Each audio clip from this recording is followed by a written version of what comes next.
द्विघात समीकरण।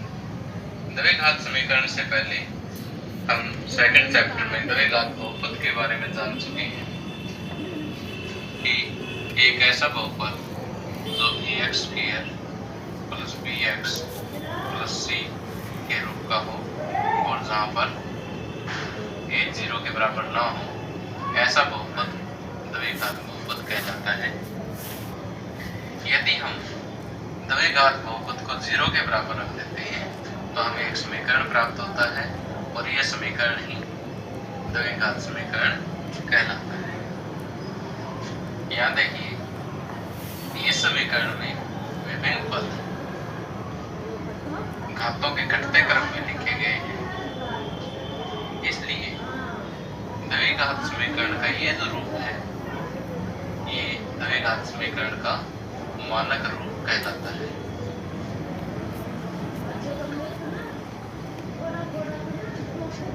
यहाँ पर a, b और c वास्तविक संख्याएं हैं तथा a 0 के बराबर नहीं है। अब आइए प्रश्नावली 4.1 के प्रश्नों को हल करते हैं। इस प्रश्नावली में हमें 2 क्वेश्चन दिए हुए हैं। पहले क्वेश्चन के 8 भाग हैं और प्रत्येक भाग में हमें एक समीकरण दिया हुआ है। हमें जांच करनी है कि क्या दिया गया समीकरण जो है वो द्विघात समीकरण है अथवा नहीं। और सेकंड क्वेश्चन में हमें कुछ स्थितियां दी गई हैं और उन स्थितियों को हमें द्विघात समीकरण में व्यक्त करना है। तो आइए फर्स्ट क्वेश्चन करते हैं। फर्स्ट क्वेश्चन के फर्स्ट पार्ट में हमें एक समीकरण दिया हुआ है, x + 1 का होल स्क्वायर = 2x - 3। हमें ये चेक करना है कि क्या ये द्विघात समीकरण है।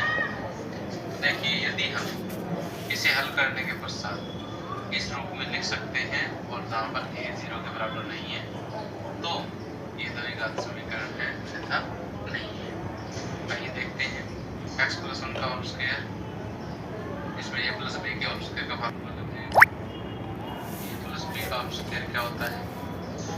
a² + 2ab + b²।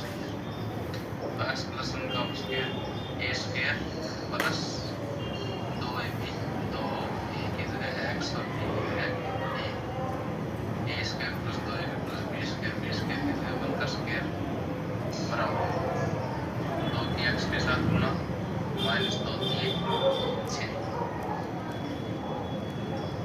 x² plus 2x plus 1 बराबर 2x - 6।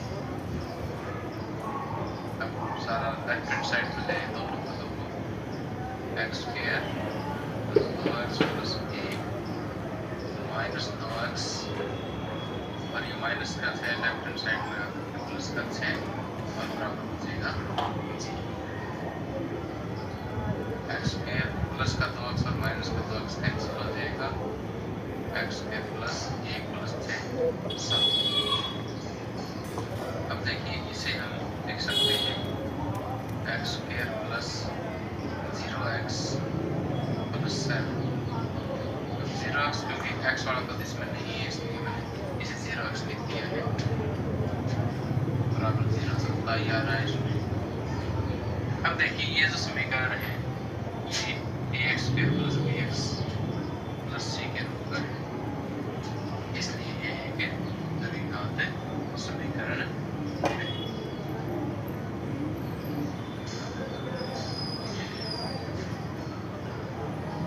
ax² + bx + c बराबर 0 के रूप का है।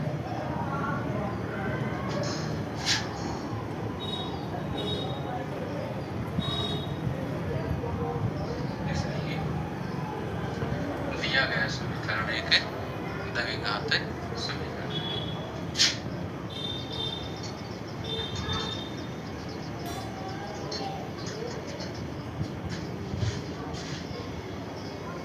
अब सेकंड पार्ट देखिए, सेकंड पार्ट में हमें समीकरण दिया हुआ है x² - 2x बराबर -2 × 3 - x। अब हमें चेक करना है कि ये द्विघात समीकरण है अथवा नहीं। तो फर्स्ट क्वेश्चन की तरह से इसे भी हम हल करते हैं और फिर चेक करते हैं कि यदि इस रूप का है तो द्विघात समीकरण है, अन्यथा नहीं है।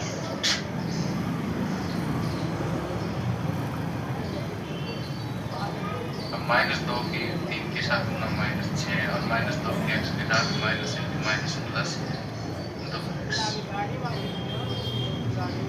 या x स्क्वायर माइनस 2x, ये दोनों को लेफ्ट हैंड साइड में ले आएंगे, -2x और प्लस के लेफ्ट हैंड साइड में साइन अपोजिट हो जाएंगे, बराबर 0। x square minus 4x plus 6 बराबर 0। तो यहाँ पे हम देख रहे हैं कि यह है x square plus bx plus c बराबर 0 के रूप का है, क्योंकि यहाँ a बराबर 1 हो जाएगा, b बराबर -4 और c बराबर प्लस 6 हो जाएगा। यह ax square plus bx plus c के रूप का है या के प्रकार का है, इसलिए दिया गया समीकरण एक द्विघात समीकरण है।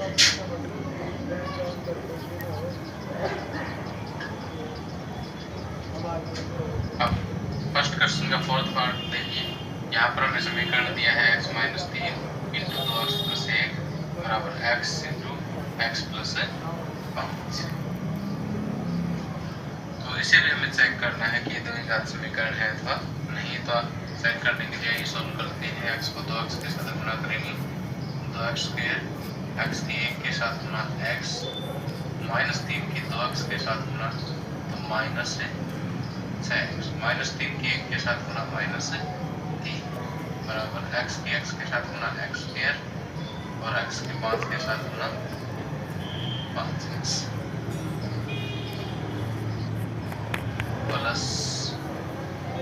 प्लस का x है और माइनस के 6x है, तो ये माइनस 5x बच गई -3। ये लेफ्ट हैंड साइड में लेके आएंगे तो माइनस x स्क्वायर और माइनस 5x। अब देखिए कि प्लस 2x स्क्वायर में से एक x स्क्वायर माइनस 2 बचेगा x स्क्वायर माइनस 5x और minus 5x minus 10x minus 3। यहाँ से ये सारा लेफ्ट हैंड साइड में आ गया, यहाँ 0 बचेगा, यहाँ पे 0। तो ये हम देख रहे हैं कि ax square plus bx plus c के रूप का है। देखिए ये भी 0 नहीं है, तो ये दुकान से जो सटराल में ax square plus bx plus c बराबर 0 के रूप का है।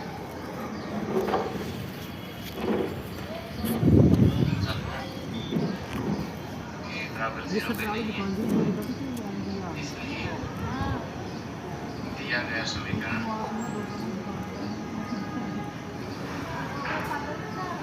एक द्विघात समीकरण है।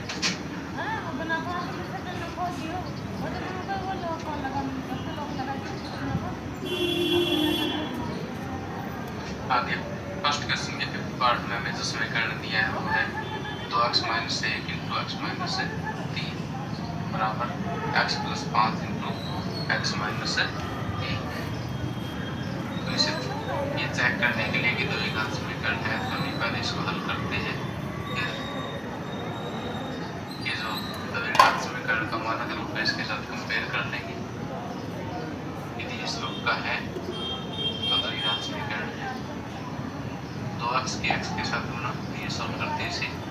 2x की x के साथ गुना 2x स्क्वायर, 2x की माइनस 3 के साथ गुना 2 3 6x माइनस 1 की x के साथ गुना माइनस x और माइनस 1 की 3 के साथ गुना प्लस 3। राइट हैंड साइड में x की x के साथ गुना x स्क्वायर, x की माइनस 1 के साथ गुना माइनस x, 5 की x के साथ गुना प्लस 5x प्लस 5 की माइनस 1 के साथ गुना माइनस 1।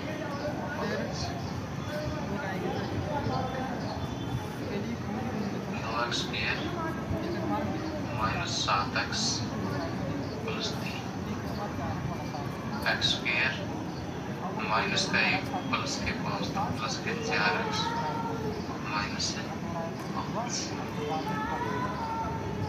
पहले एक बार लेफ्ट हैंड साइड लिख देते हैं, राइट हैंड साइड के तीनों पद लेफ्ट में ले आते हैं। 2x square minus 7x plus 3 minus x square minus 4x plus 5 बराबर में क्या बचेगा जी 2x square minus 1x square plus का 1x स्क्वायर माइनस के 7x और माइनस के 4x माइनस के 11x और 5 प्लस 3 बराबर देखिए ये है ax square plus bx plus c के रूप का है ax square plus bx plus c बराबर 0 के रूप का है।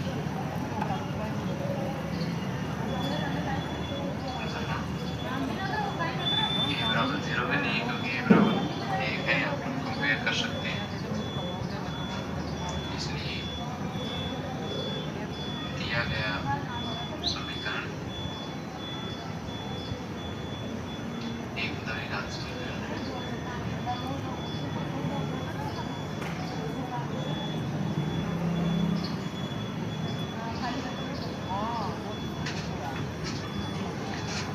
अब फर्स्ट क्वेश्चन के 6th पार्ट में हमें समीकरण दिया हुआ है x square plus 3x plus 1 बराबर x माइनस 2 का whole square.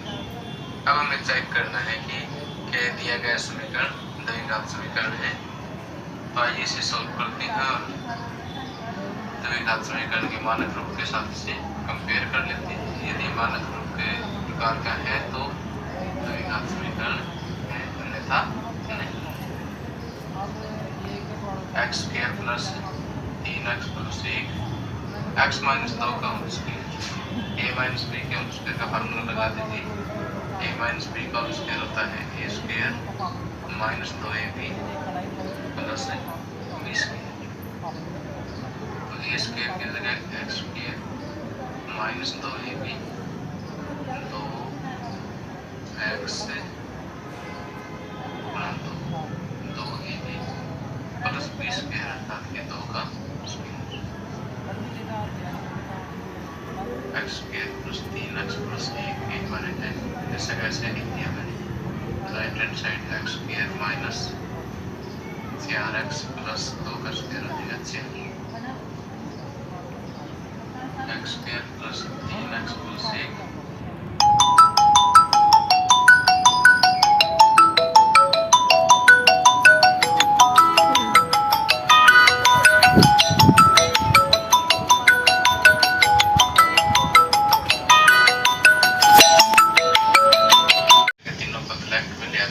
Minus x square plus 4x minus 4 बराबर अब प्लस x स्क्वायर से माइनस x स्क्वायर कैंसिल और ये होगा 3x plus 4x 7x minus 3 बराबर 0। अब देखिए अगर हम इन दोनों को कंपेयर करें तो यहाँ पर x स्क्वायर वाला पद नहीं है, इसका मतलब ये यहाँ पर 0। तो ये जो समीकरण हमें प्राप्त हुआ है ये ax square plus bx plus c बराबर 0 के रूप का नहीं है। ये ax square plus bx plus c बराबर 0 नॉट इक्वल टू 0 के प्रकार का नहीं है। इसलिए दिया गया समीकरण द्विघात समीकरण नहीं है।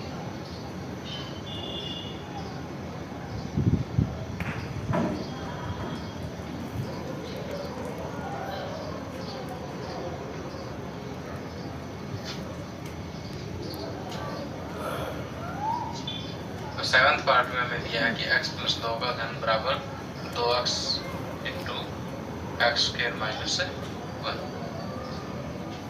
इसे आइए सॉल्व करते हैं। ए प्लस बी के होल क्यूब का फार्मूला लगेगा यहाँ पर। ए प्लस बी का क्यूब होता है A cube plus B cube plus 3ab into A plus B. देखिए ए क्यूब होता था X cube plus B cube यानी 2 का क्यूब प्लस 3ab 3 गुना एक्स गुना 2 A plus B X plus 2 बराबर 2x की एक्स स्क्वायर के साथ गुना 2x क्यूब, 2x की -1 के साथ गुना -2x।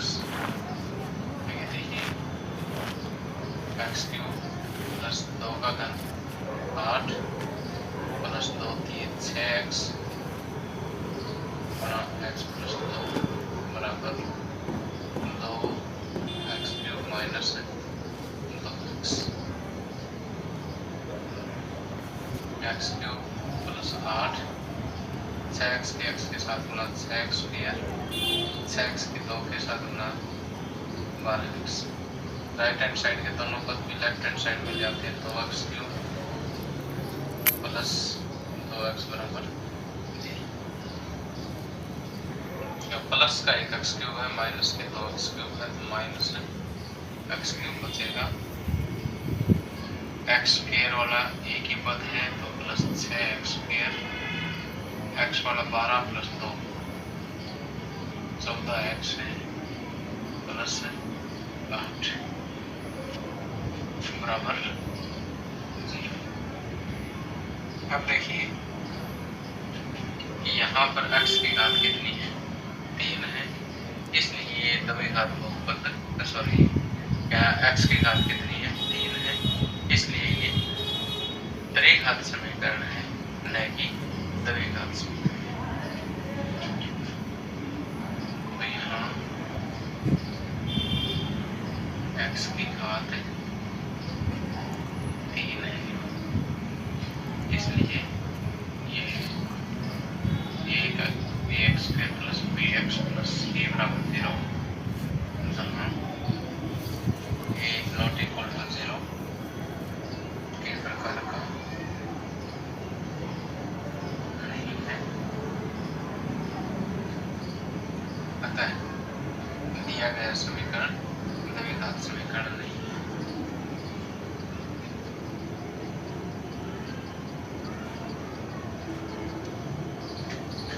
आगे फर्स्ट क्वेश्चन के लास्ट पार्ट में देखिए हमें समीकरण दिया है x cube minus 4x square minus X plus 1 बराबर x माइनस 2 का होल क्यूब। अब हमें इस समीकरण को चेक करना है कि द्विघात समीकरण है अथवा नहीं। तो इसे हल करते हैं। हल करने के बाद यदि द्विघात समीकरण के मानक के रूप में लिखा गया तो द्विघात समीकरण है अन्यथा नहीं। X cube minus 4x square minus X plus 1 left hand side ऐसे चीज लिख देते हैं। राइट हैंड साइड में a माइनस बी का क्यूब फार्मूला लगेगा। a माइनस बी का होल क्यूब किसके बराबर होता है a cube minus B cube minus 3ab into a minus B. a cube यानी X cube minus B cube 2 का क्यूब माइनस 3ab 3 गुना x Guna 2 into a minus B यानी x minus 2। X cube minus 4x square minus X plus 1 बराबर x की power 3 2 का घन कितना होगा 2 गुना 2 गुना 2 8 माइनस 3 6x गुना x minus 2 x cube minus 4x square minus X plus 1 बराबर x cube minus 8 minus 6x के x के साथ गुना 6x स्क्वायर माइनस 6x के माइनस 2 के साथ गुना प्लस 12x।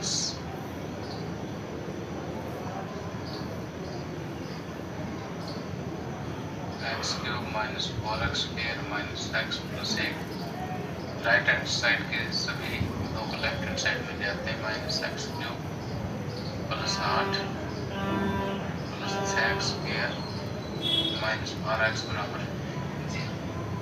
ये प्लस एक्स क्यूब है, ये माइनस एक्स क्यूब है, ये कैंसिल हो जाएंगे। माइनस 4x स्क्वायर और प्लस के 6x स्क्वायर ये बचेंगे 2x स्क्वायर। माइनस का एक x है और माइनस की 12x है तो माइनस के 13x हो जाएंगे और प्लस 1 और प्लस 8 प्लस 9 बराबर 0। तो याद देखिए ये है ax square plus bx plus c बराबर 0 के रूप का है। यहाँ से ये देखें तो 2 है, अर्थात यहाँ ये 0 के बराबर नहीं है, इसलिए दिया गया समीकरण एक द्विघात समीकरण है। इसलिए दिया गया समीकरण एक द्विघात समीकरण है।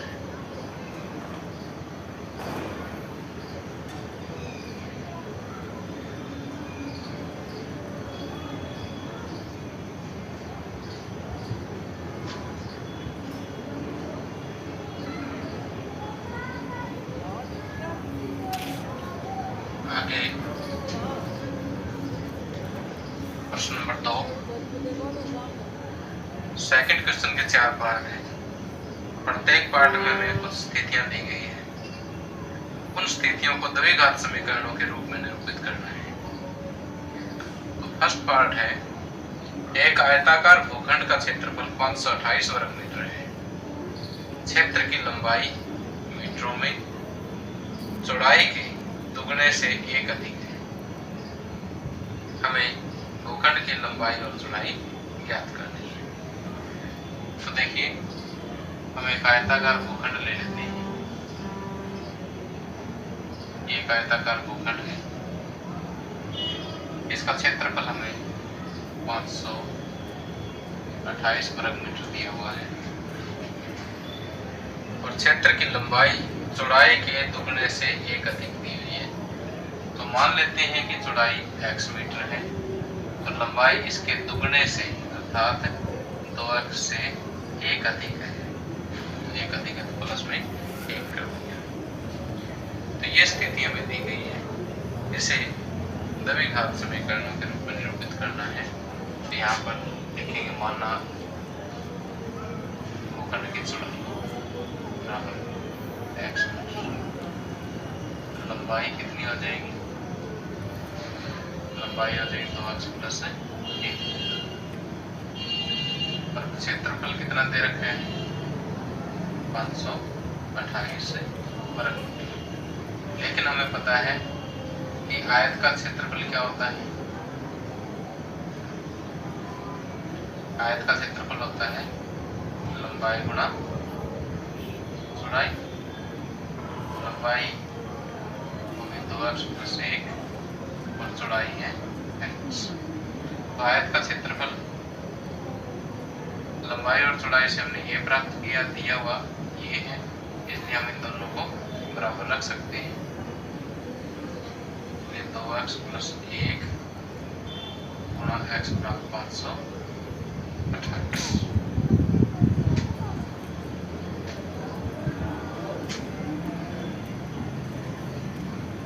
अब x की गुणा कर दीजिए 2x स्क्वायर और x की 1 के साथ गुणा x बराबर 528 और 2x square plus x minus 528 बराबर 0।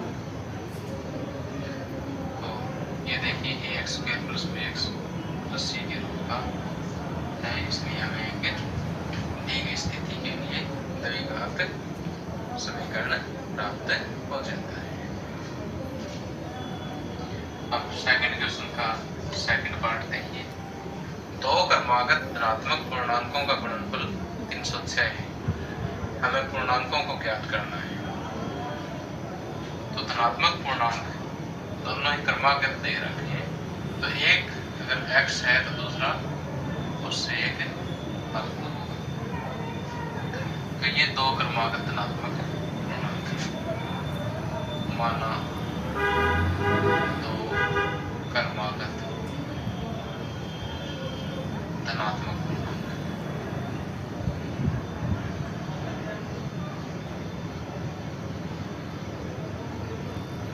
बराबर एक्स और एक्स प्लस 1। तो प्रश्नानुसार इन दोनों का गुणनफल दिया हुआ है, अर्थात x गुणा x प्लस 1 दिया हुआ है कितना 306। यहाँ से देखिए कि x को x के साथ गुणा x स्क्वायर, x के 1 के साथ गुणा x बराबर 306। हमें दी गई स्थिति के लिए द्विघात समीकरण प्राप्त हो जाता है। सेकंड क्वेश्चन का थर्ड पार्ट, रोहन की मां उससे 26 वर्ष बड़ी है, उनकी आयु का गुणनफल अब से 3 वर्ष पश्चात 360 हो जाएगी। हमें रोहन की वर्तमान आयु ज्ञात करनी है। देखिए ये रोहन है और ये रोहन की मां है। हम मान लेते हैं कि रोहन की उम्र कितनी है, x वर्ष है, और रोहन की माँ उससे 26 वर्ष बड़ी है, तो माँ की उम्र इससे 26 प्लस हो जाएगी। अब कहता है कि 3 वर्ष पश्चात उनकी आयु का गुणनफल 360 है। अब देखिए 3 वर्ष पश्चात, ये तो उनकी वर्तमान है। 3 वर्ष पश्चात रोहन बड़ा हो जाएगा, 3 साल बड़ा हो जाएगा, और माँ भी 3 साल बड़ी हो जाएगी, तो 26 प्लस 3 और 29। 3 वर्ष पश्चात दोनों की उम्र ये होगी। और इन दोनों प्रश्न में कहा गया है कि 3 वर्ष पश्चात उन दोनों की आयु का गुणनफल अर्थात x प्लस 3 और x प्लस 29 का गुणनफल 360 होगा।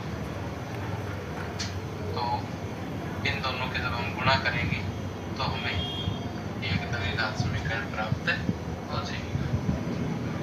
तो लिखते हैं माना रोहन की आयु बराबर x वर्ष, इसलिए माता की आयु क्या रोहन की माँ की आयु इससे 26 वर्ष बड़ी है, तो x प्लस 26 वर्ष वर्तमान आयु लिख सकते हैं। यहाँ भी वर्तमान। अब 3 वर्ष पश्चात रोहन की आयु, 3 वर्ष पश्चात रोहन की आयु, 3 वर्ष पश्चात रोहन की हो जाएगी x प्लस 3 और माँ की आयु 3 वर्ष पश्चात माँ की आयु 26 में 3 हमने ऐड कर दिए थे 29, x प्लस 29 वर्ष। अब प्रश्नानुसार 3 वर्ष पश्चात दोनों की आयु का गुणनफल कितना है 360, तो x प्लस 3 और x प्लस 29 दोनों का गुणनफल है 360।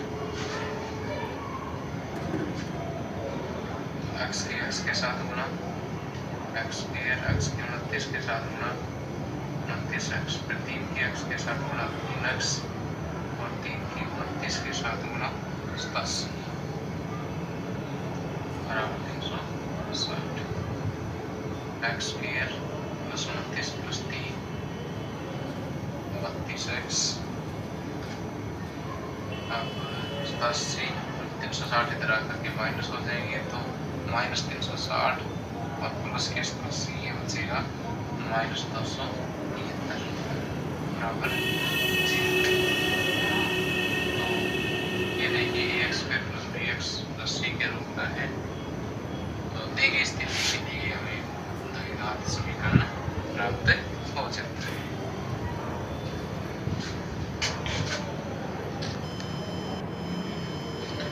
अब सेकंड क्वेश्चन का फोर्थ पार्ट। एक रेलगाड़ी 480 किलोमीटर की दूरी समान चाल से तय करती है। यदि इसकी चाल 8 किलोमीटर प्रति घंटा कम होती तो वह उसी दूरी को तय करने में 3 घंटे अधिक लेती। हमें रेलगाड़ी की चाल ज्ञात करनी है। तो देखिए यहाँ पर दूरी दे रखी है हमें 480 किलोमीटर। पहली स्थिति में हम चाल मान लेते हैं x किलोमीटर प्रति घंटा। तो यहाँ पर जो समय लिया गया है, समय बराबर होता है दूरी बटे चाल, 480 बटे x घंटे। अब दूसरी स्थिति में देखिए कि चाल कहता है कि 8 किलोमीटर प्रति घंटा कम होती, यानी चाल x माइनस 8 किलोमीटर प्रति घंटा होती तो समय हमें कितना लगता, 480 बटे x माइनस 8, कितना समय लगता। अब ये कहता है कि ये वाला समय इस समय से, ये वाला समय इस समय से 3 घंटे अधिक है। तो अगर हम इन दोनों को बराबर करेंगे तो इधर हमें 3 ऐड करना पड़ेगा, तभी ये बराबर होंगे, जो कि ये बड़ा अधिक है तो कम की तरफ जोड़ेंगे तभी ये आपस में बराबर होंगे। तो यहाँ से हमें एक द्विघात समीकरण प्राप्त हो जाएगी। तो हम लिखेंगे ये दूरी बराबर 480 किलोमीटर, उसकी सामान्य चाल क्या है,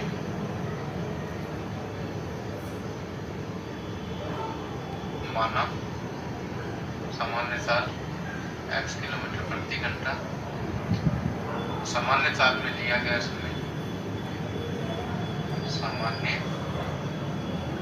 चाल से चलने में लिया गया समय, समय बराबर होता है दूरी बटे चाल, तो 480 बटे x घंटे। अब नई चाल क्या है, नई चाल है 8 किलोमीटर प्रति घंटा, इससे कम हो जाती है तो x माइनस 8 किलोमीटर प्रति घंटा। और चाल बदलने पर लिया गया समय, चाल बदलने पर लिया गया समय कितना है, 480 बटे x माइनस 8। अब प्रश्नानुसार यह समय इससे 3 घंटे अधिक है तो इसमें 3 ऐड करके इसके बराबर रख देंगे, 480 बटे x प्लस 3 बराबर 480 बटे x माइनस 8। इसे सॉल्व करेंगे, लेफ्ट हैंड साइड में एलसीएम x आ गया, 480 प्लस 3x बराबर 480 बटे x माइनस 8। अब क्रॉस मल्टीप्लाई करेंगे, 480 प्लस 3x गुणा में x माइनस 8 बराबर 480 गुणा x की इधर गुणा हो जाएगी इसके साथ, 480 के x के साथ 480x,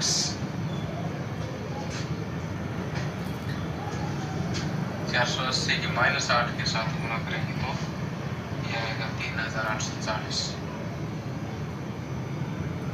अब 3x की x के साथ गुणा, 3x की माइनस 8 के साथ गुणा, माइनस 24x बराबर 480x। 480x जब लेफ्ट हैंड साइड में लेके आएंगे तो 480x से कैंसिल हो जाएंगे। अब हमें एक द्विघात समीकरण यहाँ से प्राप्त हो गया है, 3x square minus 24x minus 3840। 3x square minus 24x minus 3840 बराबर से ये दी गई स्थिति के लिए हमें द्विघात समीकरण प्राप्त हो सकता है।